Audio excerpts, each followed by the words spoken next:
जय हिंद आप सभी को। तो चलिए शुरुआत करते हैं।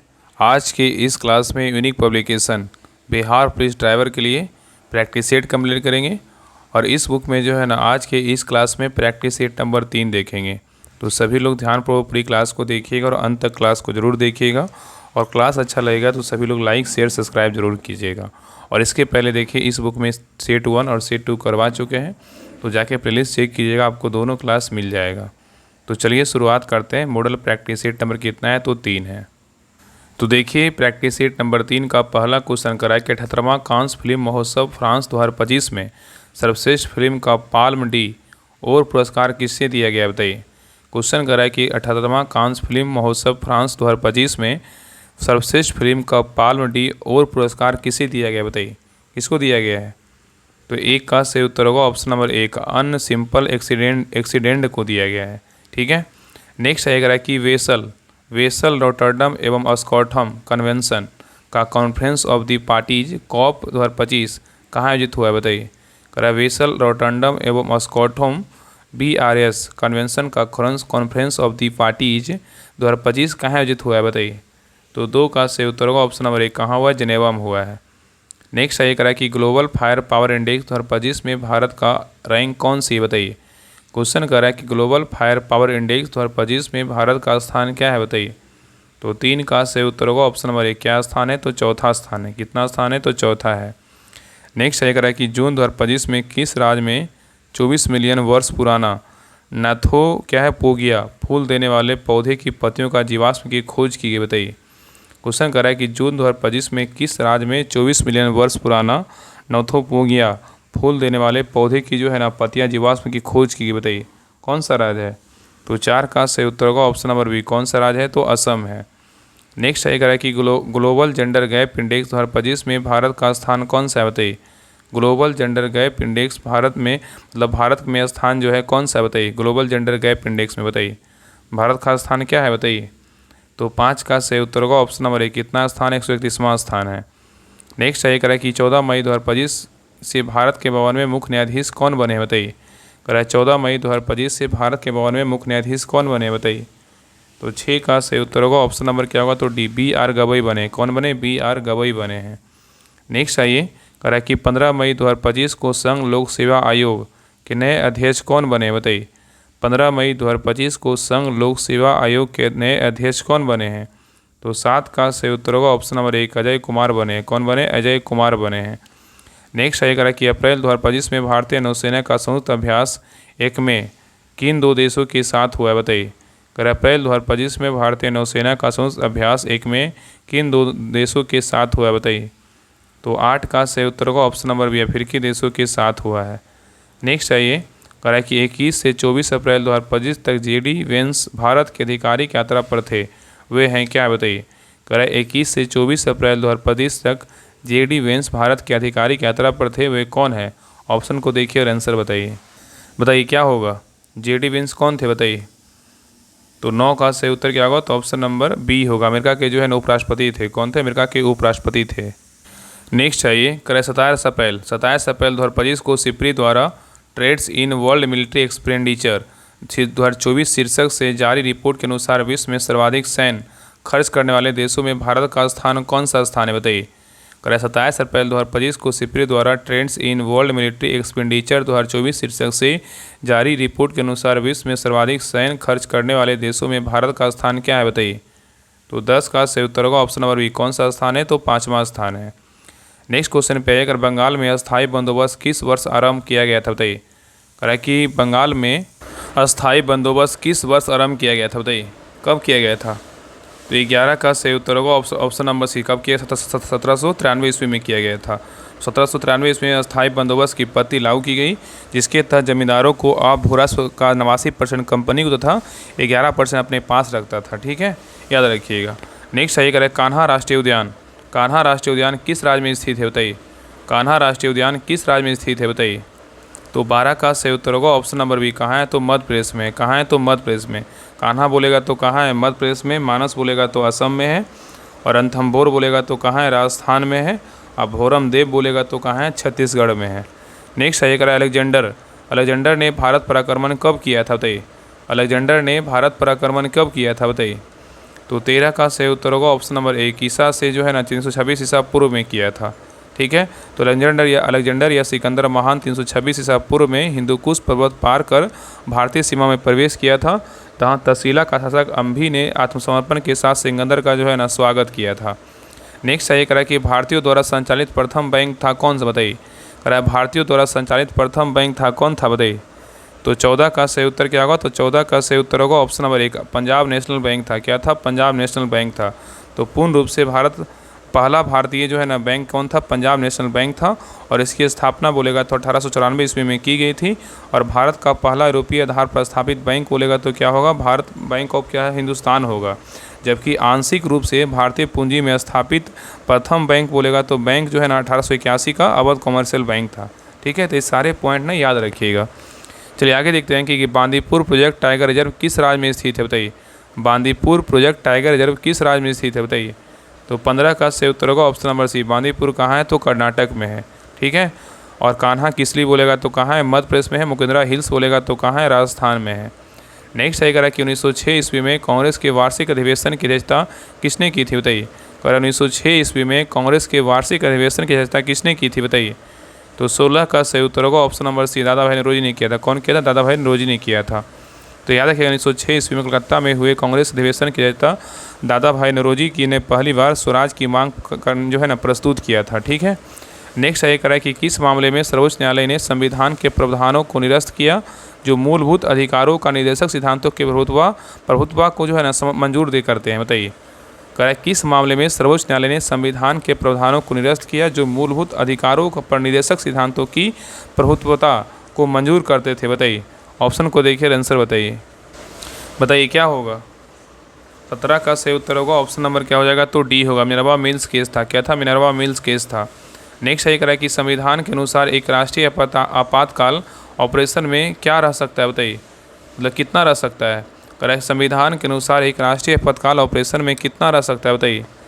तो 18 का सही उत्तर होगा ऑप्शन नंबर डी, अनिश्चित समय तक रह सकता है। ठीक है, याद रखिएगा। नेक्स्ट आइए यदि दो संख्याओं, देखिए मैथ क्वेश्चन को बना लीजिएगा। तो 19 का जो सही उत्तर होगा ऑप्शन नंबर सी होगा। चलिए आगे देखिए, कह रहा है कि निम्नलिखित में से कौन लोकसभा के प्रथम अध्यक्ष थे बताइए। लोकसभा के प्रथम अध्यक्ष का बात किया कि लोकसभा के प्रथम अध्यक्ष कौन थे बताइए। तो 20 का सही उत्तर क्या होगा, तो ऑप्शन नंबर डी, कौन थे, जीवी मावलंकर थे। कौन थे, जीवी मावलंकर थे। नेक्स्ट कह रहा है कि स्वतंत्रता, समानता तथा बंधुत्व शब्द निम्नलिखित में से किससे संबंध है बताइए। कह रहा स्वतंत्रता, समानता तथा बंधुत्व शब्द निम्नलिखित में से किससे संबंध है बताइए। तो 21 का सही उत्तर होगा ऑप्शन नंबर, फ्रांसीसी क्रांति से है। नेक्स्ट ये कह रहा है कि खेतरी किसके लिए प्रसिद्ध है बताइए। खेतरी जो है किसके लिए प्रसिद्ध है बताइए। तो 22 का सही उत्तर होगा ऑप्शन नंबर बी, तांबा के लिए क्या है, तो प्रसिद्ध है। नेक्स्ट ये कह रहा है कि डोलड्रम क्या है बताइए। डोलड्रम क्या है बताइए। तो 23 का सही उत्तर होगा ऑप्शन नंबर बी, भूमध्य रेखा के आसपास अल्प दाब का जो है क्षेत्र जहाँ बहुत कम हवाएं क्या है, समुद्र है। नेक्स्ट ये कह रहा है कि लोकसभा के निर्वाचन के लिए न्यूनतम आयु सीमा कितनी है बताइए। लोकसभा के निर्वाचन के लिए न्यूनतम आयु सीमा कितनी है बताइए। तो 24 का सही उत्तर होगा ऑप्शन नंबर डी, कितना है, तो 25 वर्ष है। नेक्स्ट है करें, इंकलाब जिंदाबाद का नारा किसने दिया था बताइए। इंकलाब जिंदाबाद का नारा किसने दिया था बताइए। तो 25 का सही उत्तर होगा ऑप्शन नंबर बी, सरदार भगत सिंह ने दिया था। कौन दिया था, सरदार भगत सिंह ने दिया था। ठीक है, और जय हिंद दिल्ली चलो का नारा किसने दिया था, सुभाष चंद्र बोस ने दिया था। और सारे जहां से अच्छा हिंदुस्तान हमारा का नारा किसने दिया था, मोहम्मद इकबाल ने दिया था। और इंकलाब जिंदाबाद का बोलेगा नारा किसने दिया था, भगत सिंह ने दिया था। नेक्स्ट आइए, कह प्रतिवर्ष भारत में वित्तीय वर्ष प्रारंभ होने की तिथि क्या है बताइए। प्रतिवर्ष भारत में वित्तीय वर्ष प्रारंभ होने की जो तिथि है क्या है बताइए। तो 26 का सही उत्तर क्या होगा, तो ऑप्शन नंबर क्या हो जाएगा, तो सी 1 अप्रैल है। क्या है, तो 1 अप्रैल है। ठीक है, तो भारत का वित्तीय वर्ष 1 अप्रैल से 31 मार्च तक होता है। और वित्तीय वर्ष वह वर्ष होता है जो वित्तीय मामलों में हिसाब के लिए आधार होता है। और 1 अप्रैल से वित्त वर्ष का उल्लेख संविधान में नहीं है, लेकिन सामान्य प्रावधान अधिनियम 1897 में जो है ना यह परिपाटी निहित है। ठीक है, नेक्स्ट है करा कि चीनी यात्री हुएनसोंग निम्नलिखित में से किसके शासनकाल में भारत की यात्रा किया था बताइए। क्वेश्चन कर रहा है कि चीनी यात्री हुएनसोंग निम्नलिखित में से किसके शासनकाल में भारत की यात्रा किया था बताइए, क्या होगा। तो 27 का सही उत्तर होगा ऑप्शन नंबर सी, हर्षवर्धन के शासनकाल में हुएनसोंग जो है ना यात्रा किया था। ह से हर्षवर्धन, ह से हुएनसोंग। ठीक है, याद रखिएगा। तो चीनी यात्री ह्वेनसोंग 629 से 644 ईसा पूर्व में हर्षवर्धन के शासनकाल के दौरान भारत में रहा तथा देश के विभिन्न भागों का भ्रमण किया और बाद में इसने अनेक बौद्ध ग्रंथों का क्या किया, अध्ययन किया। नेक्स्ट क्वेश्चन पे आइए करा, कौन सा बैंक पहले इंपीरियल बैंक के नाम से जो है जाना जाता था, बताइए। क्वेश्चन करा कि कौन सा बैंक पहले इंपीरियल बैंक के नाम से जो है ना जाना जाता था, बताइए कौन सा बैंक है। तो 28 का सही उत्तर होगा option number B, state bank of क्या है, इंडिया है, स्टेट बैंक ऑफ इंडिया है, ठीक है।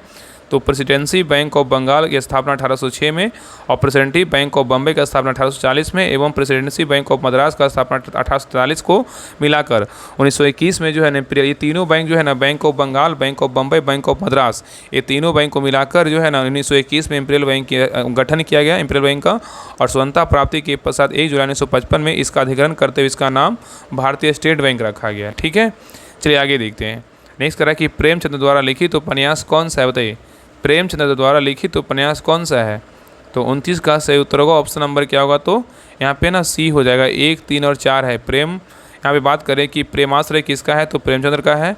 अगर बात करें रंगभूमि किसका है, तो प्रेमचंद्र का है। गोदान बोलेगा तो क्या है, मुंशी प्रेमचंद्र का है। लेकिन 4 अध्याय जो है ना प्रेमचंद्र का नहीं है, ठीक है, याद रखिएगा। नेक्स्ट क्वेश्चन पे आइए करा कि किस यात्री ने पटना को मुगल साम्राज्य का दूसरा सबसे बड़ा नगर तथा उत्तरी भाग का सबसे बड़ा व्यापारिक केंद्र बताया, बताइए। क्वेश्चन करा किस यात्री ने पटना को मुगल साम्राज्य का दूसरा सबसे बड़ा नगर तथा उत्तरी भाग का सबसे बड़ा व्यापारिक केंद्र बताया, बताइए कौन सा है, मतलब किसने बताया था। तो 30 का सही उत्तर होगा ऑप्शन नंबर क्या होगा, डी, तैवर्निये ने बताया। कौन बताया, तैवर्निये ने। नेक्स्ट सही करा कि बुद्ध परिक्रमा के अंतर्गत राजगीर को गया से तथा वैशाली को केसरिया से जोड़ने के लिए रेलवे द्वारा कौन सी रेलवे लाइन योजना कार्यरत है, बताइए। क्वेश्चन करा है बुद्ध परिक्रमा के अंतर्गत राजगीर को गया से तथा वैशाली को केसरिया से जोड़ने के लिए रेलवे द्वारा कौन सी रेलवे लाइन योजना कार्यरत है, बताइए। तो 31 का सही उत्तर क्या होगा, तो ऑप्शन नंबर क्या हो जाएगा, तो सी हो जाएगा। उपरोक्त दोनों क्या है, सही है। मतलब राजगीर से तिलैया और हाजीपुर से क्या है, सुगौली है। नेक्स्ट सही करा कि बिहार में कृषि विश्वविद्यालय स्थापित है, बताइए कहाँ। बिहार में कृषि विश्वविद्यालय जो है स्थापित है कहाँ, बताइए। तो 32 का सही उत्तर होगा ऑप्शन नंबर 1, समस्तीपुर पूसा में है। नेक्स्ट सही करा कि विद्युत उत्पन्न करने के लिए कौन सी धातु का उपयोग होता है, बताइए। विद्युत उत्पन्न करने के लिए कौन सी धातु का उपयोग होता है। 33 का सही उत्तर क्या होगा, तो ऑप्शन नंबर हो जाएगा यूरेनियम का जो है ना उपयोग होता है, ठीक है। तो परमाणु ऊर्जा से विद्युत उत्पादन के लिए जो है रिएक्टर में यूरेनियम का उपयोग ईंधन ना के रूप में होता है, ठीक है, ईंधन के रूप में होता है। मतलब परमाणु ऊर्जा से विद्युत ऊर्जा के उत्पादन के लिए रिएक्टर में यूरेनियम यूरेनियम का उपयोग जो है ईंधन के रूप में होता है। तो क्या होगा, यूरेनियम होगा। चलिए आगे देखते हैं। नेक्स्ट आइए करा कि हाइड्रोजन को जलाने से क्या बनेगा। हाइड्रोजन को जलाने से क्या बनेगा, बताइए। तो 34 का सही उत्तर होगा ऑप्शन नंबर डी, पानी बनेगा। क्या बनेगा, पानी बनेगा। नेक्स्ट आइए करा श्वेत प्रकाश को नली से कैसे पैदा कर सकते हैं, बताइए। अरे श्वेत प्रकाश को नली से जो है ना कैसे पैदा करते हैं, बताइए। तो 35 का सही उत्तर होगा ऑप्शन नंबर बी, तंतु को गर्म करके जो है ना पैदा करते हैं। नेक्स्ट अगर कि कीटभक्षी पौधा है क्या है, बताइए। कीटभक्षी पौधा क्या है, बताइए। तो 36 का सही उत्तर क्या होगा, ऑप्शन नंबर बी, ड्रोस्ट्रम है। क्या है, तो ड्रोस्ट्रम है, ड्रोसम। तो ड्रोसम एक प्रकार क्या है, तो कीटभक्षी जो है ना पौधा है। नेक्स्ट अगर कि पौधे के किस भाग में कॉफ़ी प्राप्त होती है, बताइए। पौधे के किस भाग से जो है ना कॉफ़ी प्राप्त होता है, बताइए किस भाग से होता है। तो 37 का सही उत्तर होगा ऑप्शन नंबर बी, बीजों से होता है। किससे होता है, बीजों से होता है। नेक्स्ट अगर है कि एक ही प्रकार का परमाणु निम्नलिखित में से किस में मिलता है, बताइए। एक ही प्रकार का परमाणु निम्नलिखित में से किस में मिलता है, बताइए। तो 38 का सही उत्तर क्या होगा, तो ऑप्शन नंबर सी, प्राकृतिक तत्व में मिलता है। किस में मिलता है, प्राकृतिक तत्व में मिलता है, ठीक है। नेक्स्ट अगर है कि संवहनी वैस्कुलर पौधे में पानी किससे ऊपर जाता है, बताइए। संवहनी वैस्कुलर पौधे में पानी किससे ऊपर जाता है, बताइए। तो 39 का सही उत्तर होगा option number D, xylem tissue से जो है ना ऊपर जाता है। नेक्स्ट देखिए मैथ के क्वेश्चंस को बना लीजिएगा, इसका आंसर बता दे रहे हैं। तो 40 का जो सही उत्तर होगा ऑप्शन नंबर क्या होगा, तो 40 का डी होगा। चलिए आगे देखते हैं 41 का जो सही उत्तर होगा ऑप्शन नंबर क्या होगा, तो 41 का बी होगा। नेक्स्ट है क्वेश्चन नंबर 42 का जो सही उत्तर होगा ऑप्शन नंबर क्या होगा, तो 42 का डी होगा। नेक्स्ट है क्वेश्चन नंबर 43 का जो सही उत्तर होगा ऑप्शन नंबर 43 का क्या होगा, तो 43 का बी होगा। चलिए आगे देखिए 44 का जो ऑप्शन पहले देखिए, 44 का जो सही उत्तर होगा ऑप्शन नंबर 44 का क्या होगा, तो बी होगा। नेक्स्ट है 45 का सही उत्तर क्या होगा, तो ऑप्शन नंबर ए होगा। चलिए आगे देखते हैं निम्न में से किस देश में संवैधानिक शक्तियों का वितरण केंद्र और राज्य दोनों के बीच क्या है किया गया, बताइए। क्वेश्चन कर रहा है कि निम्न में से किस देश में संवैधानिक शक्तियों का वितरण केंद्र और राज्य दोनों के बीच किया गया, बताइए। तो 46 का सही उत्तर होगा ऑप्शन नंबर ए क्या होगा, तो भारत होगा। तो भारत में संवैधानिक शक्तियों का वितरण केंद्र और राज्य दोनों के बीच जो है ना किया गया है। नेक्स्ट आइए, क्वेश्चन नंबर 47 पे कह रहा है कि भारत का सबसे बड़ा बॉक्साइट उत्पादक राज्य कौन सा है, बताइए। भारत का सबसे बड़ा बॉक्साइट उत्पादक राज्य कौन सा है, बताइए क्या होगा। तो 47 का सही उत्तर होगा ऑप्शन नंबर सी। कौन सा राज्य है, तो उड़ीसा है। तो भारत का सबसे बड़ा बॉक्साइट उत्पादक राज्य उड़ीसा है। इसके पश्चात गुजरात, झारखंड, छत्तीसगढ़, महाराष्ट्र का स्थान जो है ना आता है। नेक्स्ट अगर है ग्रैंड कैनियन है क्या है, बताइए ग्रैंड कैनियन क्या है। तो 48 का सही उत्तर होगा ऑप्शन नंबर एक। क्या है, एक खड्ड है। क्या है, तो एक खड्ड है।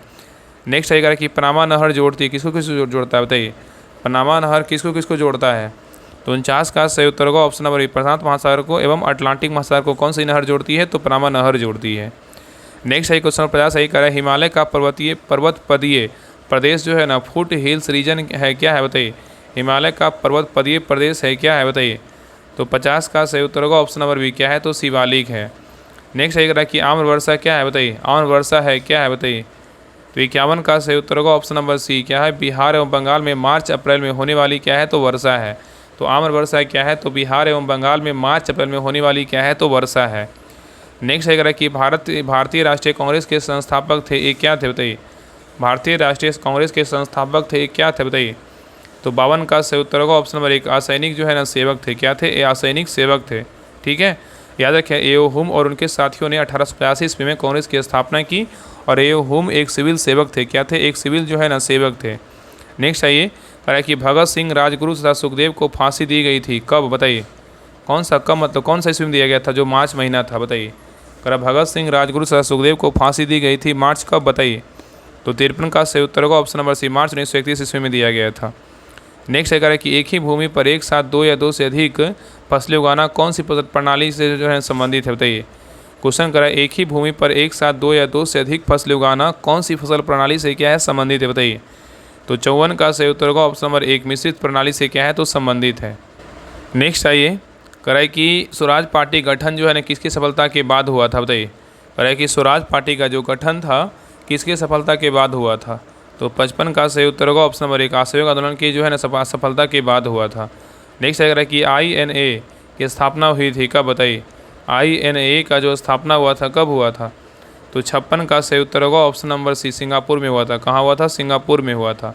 तो याद रखिएगा सुभाष चंद्र बोस ने INA इंडियन नेशनल आर्मी ये आज़ाद हिंद फौज को 1943 में सिंगापुर में जो है ना पुनर्गठित किया था और आज़ाद हिंद फौज का पहला डिवीज़न कैप्टन मोहन सिंह ने 1942 में गठित किया था। नेक्स्ट है कि अखिल भारतीय खिलाफत सम्मेलन जो 1919 में हुआ उसका अध्यक्ष किसे चुना गया था, बताइए। तो 57 का सही उत्तर क्या होगा, तो ऑप्शन नंबर एक महात्मा गांधी को चुना गया था।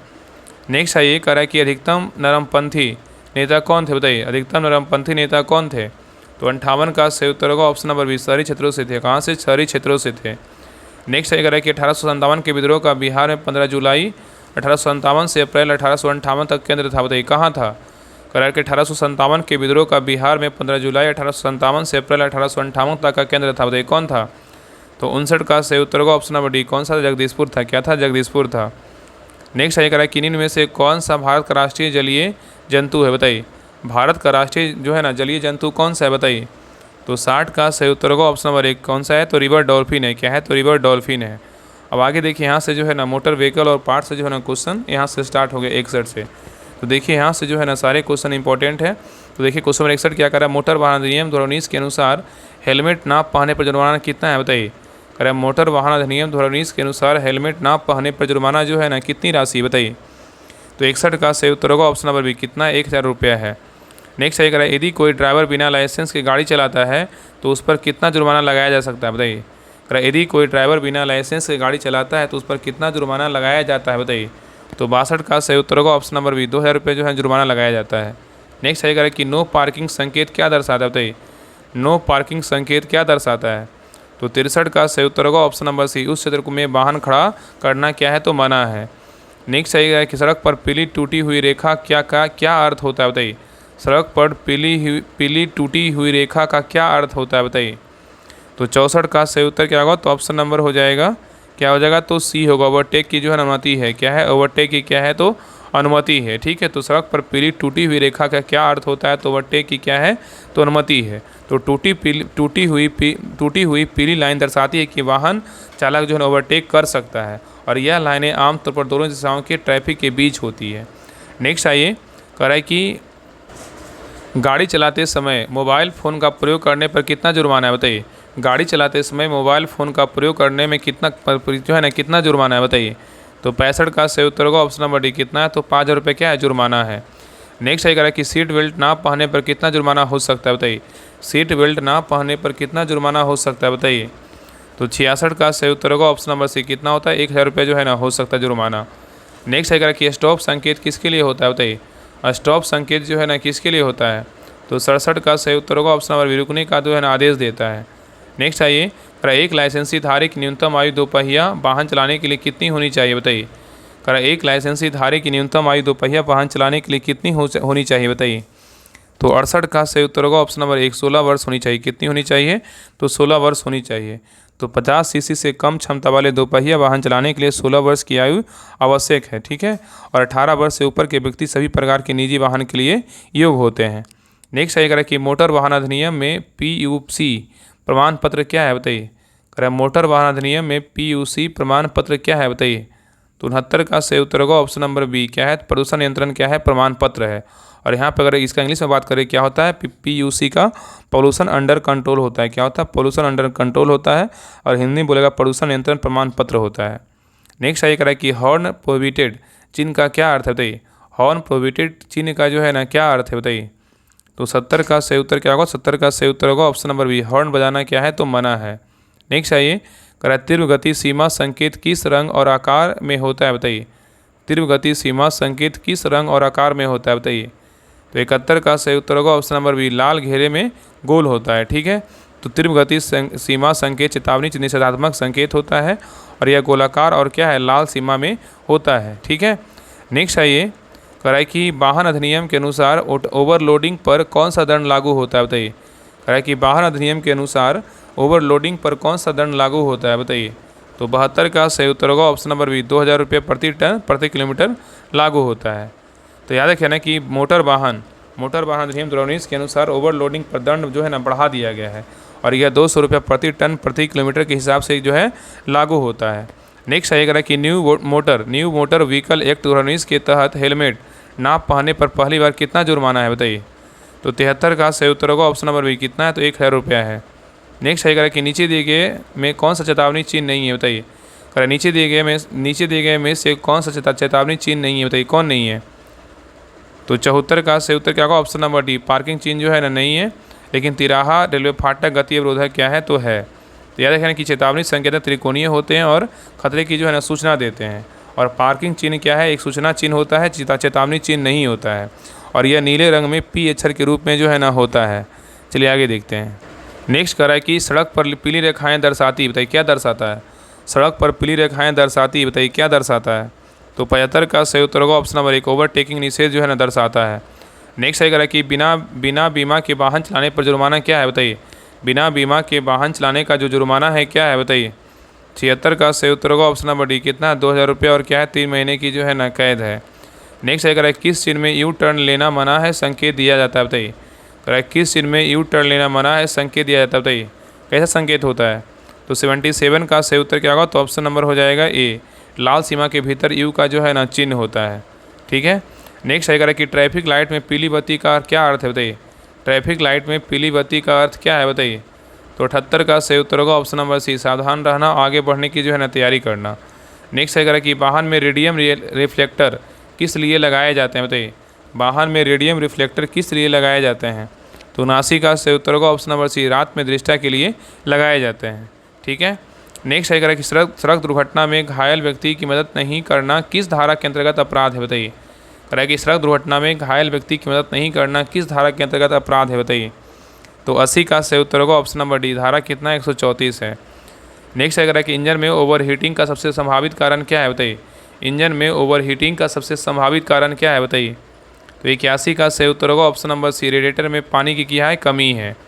नेक्स्ट है कि कौन सा पार्ट क्लच प्लेट और फ्लाई व्हील के बीच में क्या स्थित होता है? बताइए। कह रहा है कौन सा पार्ट क्लच प्लेट और फ्लाई व्हील के बीच स्थित होता है, बताइए क्या होता है। तो 82 का सही उत्तर होगा ऑप्शन नंबर 1, प्रेशर प्लेट होता है। क्या होता है, प्रेशर प्लेट होता है। नेक्स्ट आइए, कह रहा है वाहन में लुब्रिकेंट की कमी के से क्या समस्या उत्पन्न हो सकती है, बताइए। कह रहा है वाहन में लुब्रिकेंट की कमी से क्या समस्या उत्पन्न हो सकती है, बताइए। तो 83 का सही उत्तर होगा ऑप्शन नंबर बी, इंजन जो है ना जल्दी गर्म होगा। क्या होगा, इंजन जल्दी गर्म होगा। ठीक है, तो लुब्रिकेंट घर्षण को कम करता है और कमी से भागों में रगड़ बढ़ती है, जिससे इंजन जल्दी जल्दी क्या होता है, गर्म हो जाता है। नेक्स्ट आइए, कह रहा है कि बैटरी का मुख्य कार्य क्या है, बताइए। बैटरी का जो मुख्य कार्य है क्या है, बताइए। तो 84 का सही उत्तर होगा option number B, light wires और स्टार्टर को जो है ना बिजली देना। तो बैटरी जो है ना डीसी करंट सप्लाई करती है और वाहन की लाइट, हॉर्न और स्टार्टर को जो है ना पावर देती है। ठीक है, और बैटरी के बिना वाहन स्टार्ट नहीं हो सकता और इसका वोल्टेज समानता कितना होता है, 12 वोल्ट होता है। नेक्स्ट आइए, कह रहा है गियर बॉक्स का कार्य क्या है, बताइए। गियर बॉक्स का जो कार्य है क्या है, बताइए। तो 85 का सही उत्तर होगा ऑप्शन नंबर सी, टॉर्क और गति को जो है नियंत्रित करना। नेक्स्ट आइए, कह रहा है कि किस प्रकार के इंजन में स्पार्क प्लग का प्रयोग होता है, बताइए। कह रहा है किस प्रकार के इंजन में स्पार्क प्लग का प्रयोग होता है, बताइए किस इंजन में होता है। तो 86 का सही उत्तर होगा option number B, petrol engine में होता है। किस में होता है, पेट्रोल इंजन में होता है। नेक्स्ट आइए, कह रहा है यदि वाहन का ब्रेक हार्ड हो जाए तो क्या कारण हो सकता है, बताइए। कह रहा है यदि वाहन का ब्रेक हार्ड हो जाए तो कारण क्या हो सकता है। तो 87 का सही उत्तर होगा option number B, brake line में जो है ना हवा होना। नेक्स्ट है, कह रहा है कि वाहन के साइलेंसर का मुख्य कार्य क्या है, बताइए। वाहन के साइलेंसर का मुख्य कार्य क्या है, बताइए। तो 88 का सही उत्तर होगा ऑप्शन नंबर सी, ध्वनि को जो है ना कम करना। नेक्स्ट है, कह रहा है कि वाहन में एयर फिल्टर का क्या कार्य होता है, बताइए। वाहन में एयर फिल्टर का जो कार्य होता है क्या होता है, बताइए। तो 89 का सही उत्तर होगा ऑप्शन नंबर बी, धूल को इंजन में जाने से क्या होता है, रोकना होता है। तो वाहन में एयर फिल्टर का क्या कार्य होता है, धूल को इंजन में जाने से रोकता है। नेक्स्ट आइए, कह रहा है कि टायर्स में एयर प्रेशर अधिक होने पर क्या प्रभाव पड़ता होता है, बताइए। टायर्स में एयर प्रेशर अधिक होने पर क्या प्रभाव होता है, बताइए। तो 90 का सही उत्तर होगा ऑप्शन नंबर 1, ब्रेकिंग दूरी जो है ना बढ़ जाती है। क्या होती है, ब्रेकिंग दूरी बढ़ जाती है। तो अधिक हवा से टायर कठोर हो जाते हैं और सड़क पर पकड़ कम हो जाती है और ब्रेकिंग दूरी क्या होती है, अधिक होती है। संतुलन पर भी क्या असर पड़ता है। नेक्स्ट आइए, कह रहा है क्वेश्चन नंबर 91 कह रहा है इंजन में ओवर हीटिंग का मुख्य कारण क्या हो सकता है, बताइए। इंजन में ओवर हीटिंग का मुख्य कार्य क्या हो सकता है। तो 91 का सही उत्तर होगा ऑप्शन नंबर बी, रेडिएटर का क्या है, लीकेज होना। नेक्स्ट आइए, कह रहा है लुब्रिकेंट की नियमित जांच क्यों आवश्यक है, बताइए। लुब्रिकेंट की नियमित जांच जो है ना क्यों आवश्यक होती है, बताइए। ऑप्शन को देखिए और आंसर बताइए क्या होगा। तो 92 का सही उत्तर क्या होगा, तो ऑप्शन नंबर सी होगा, इंजन को खींचने से बचाने के लिए। तो लुब्रिकेशन से पुर्जों के बीच घर्षण कम होता है और लुब्रिकेशन की कमी से धातु के हिस्से जो है ना आपस में क्या रगड़ते हैं और इससे इंजन जल्दी जो है ना ख़राब हो सकता है। ठीक है, और नियमित जांच से इन समस्याओं को बचा लिया जा सकता है। नेक्स्ट आइए, कह रहा है कि यदि वाहन से काला धुआं निकलता है तो यह किसका संकेत है, बताइए। यदि वाहन से काला धुआं निकलता है तो यह किसका संकेत है। तो 93 का सही उत्तर होगा ऑप्शन नंबर 1, फ्यूल की अधिक जो है ना खपत। क्या है, फ्यूल की क्या है, अधिक खपत है। तो काले धुएं का मतलब होता है फ्यूल जो है ना अजला होना। क्या होता है, फ्यूल अजला है। ठीक है, और यह खराब कार्बोनेशन या अधिक फ्यूल सप्लाई के कारण होता है। इससे क्या होता है, प्रदूषण बढ़ता है। नेक्स्ट है क्वेश्चन नंबर 94 करा है कि शॉकर का कार्य क्या है, बताइए। शॉकर का जो कार्य है क्या है, बताइए। तो 94 का सही उत्तर होगा ऑप्शन नंबर सी, सड़क की झटकों पर जो है ना कम करना। तो शॉकर का कार्य क्या है, तो सड़क की झटकों को जो है ना कम करना है। नेक्स्ट है कि इंजन में नॉकिंग की समस्या क्यों आती है, बताइए। इंजन में नॉकिंग की समस्या क्यों आती है। तो 95 का सही उत्तर होगा ऑप्शन नंबर सी, ईंधन की समय से पूर्व जलने से होता है। ठीक है, तो याद रखने कि नॉकिंग इंजन के भीतर तेज ध्वनि से होती है। इसका कारण होता है समय से पहले फ्यूल का जो है ना जल जाना और इससे इंजन की शक्ति और जीवन जो है ना घटता है। ठीक है, चलिए आगे देखते हैं। नेक्स्ट कह रहा है कि वाहन की बैटरी कितने वोल्ट की समानता होती है, बताइए। वाहन की बैटरी कितने वोल्ट का जो है ना समानता होती है, बताइए। तो 96 का सही उत्तर होगा ऑप्शन नंबर बी, कितना होता है, 12 वोल्ट होता है। नेक्स्ट सही कह रहा है कि क्लच प्लेट का जल्दी घिसना किस कारण होता है, बताइए। क्लच प्लेट का जल्दी घिसना किस कारण होता है, बताइए। तो 97 का सही उत्तर होगा ऑप्शन नंबर सी, आधा क्लच दबाकर वाहन चलाना। तो क्लच प्लेट का जलना घिसना किस कारण होता है, तो आधा क्लच दबाकर जो है ना वाहन चलाना। तो आगे देखिए, कह रहा है कि वाहन का अल्टरनेटर क्या कार्य करता है, बताइए। वाहन का अल्टरनेटर क्या कार्य करता है, बताइए। तो 98 का सही उत्तर होगा ऑप्शन नंबर सी, बैटरी को जो है ना चार्ज करता है। नेक्स्ट ये कह रहा है कि अगर हेडलाइट धीमी जल रही है तो क्या कारण हो सकता है, बताइए। कह रहा है यदि अगर हेडलाइट धीमी जल रही है तो क्या कारण हो सकता है। तो 99 का सही उत्तर होगा option number C, battery voltage जो है ना कम हो सकता है। तो याद रखिएगा कि हेडलाइट की रोशनी बैटरी पर निर्भर करती है। अगर वोल्टेज कम हो तो बल्ब की रोशनी जो है ना कमज़ोर होती है और यह बैटरी डिस्चार्ज का संकेत होता है और अल्टरनेटर में भी क्या समस्या हो सकती है। ठीक है, नेक्स्ट आइए, देखिए लास्ट क्वेश्चन कर रहा है कि वाहन के ब्रेक सिस्टम में ब्रेक वाल्व का कार्य क्या है, बताइए। वाहन के ब्रेक सिस्टम में ब्रेक वाल्व का कार्य क्या है, बताइए। तो 100 का सही उत्तर होगा ऑप्शन नंबर सी, ब्रेक लगाने में दबाव का क्या है, ट्रांसफ़र करना। तो ब्रेक वाल्व एक हाइड्रोलिक द्रव होता है और यह पेडल से लगे दबाव को जो है ना पहियों तक जो है ना पहुंचाता है और इसमें ब्रेकिंग प्रभावशाली और तीव्र होती है। इसके बिना ब्रेक सही तरीके से जो है ना काम नहीं करता है। तो यहाँ पे क्वेश्चन अगर पूछेगा कि वाहन के ब्रेक सिस्टम में ब्रेक वाल्व का कार्य क्या है, तो ब्रेक वाल्व का जो कार्य है ब्रेक लगाने में क्या है, दबाव का जो है ना ट्रांसफ़र करना होता है। ठीक है, तो ये रहा यूनिक पब्लिकेशन का प्रैक्टिस सेट नंबर 3 रहा। आप लोग क्लास कैसा लगा आप लोग कमेंट सेक्शन में ज़रूर बताइएगा और सभी से रिक्वेस्ट है क्लास को लाइक कीजिएगा, शेयर कीजिएगा और जितने नए लोग क्लास को देख रहे हैं सभी लोग सब्सक्राइब जरूर करके बेल आइकन ऑन कर लीजिएगा और पीडीएफ के लिए सभी लोग टेलीग्राम चैनल ज्वाइन कर लीजिएगा। डिस्क्रिप्शन में लिंक है, तो लिंक पर क्लिक करके सभी लोग ज्वाइन कर लीजिए, वहाँ पे सभी पीडीएफ आपको मिल जाएगा। इस सेट 1 का जो है ना फुल पीडीएफ डिस्कशन के साथ आपको डाल दिया गया, तो सभी लोग जरूर ज्वाइन कर लीजिएगा और सभी लोग क्लास को जो है लाइक करके जरूर जाइएगा। तो मिलते हैं एक नई क्लास में, तब तक के लिए जय हिंद जय भारत।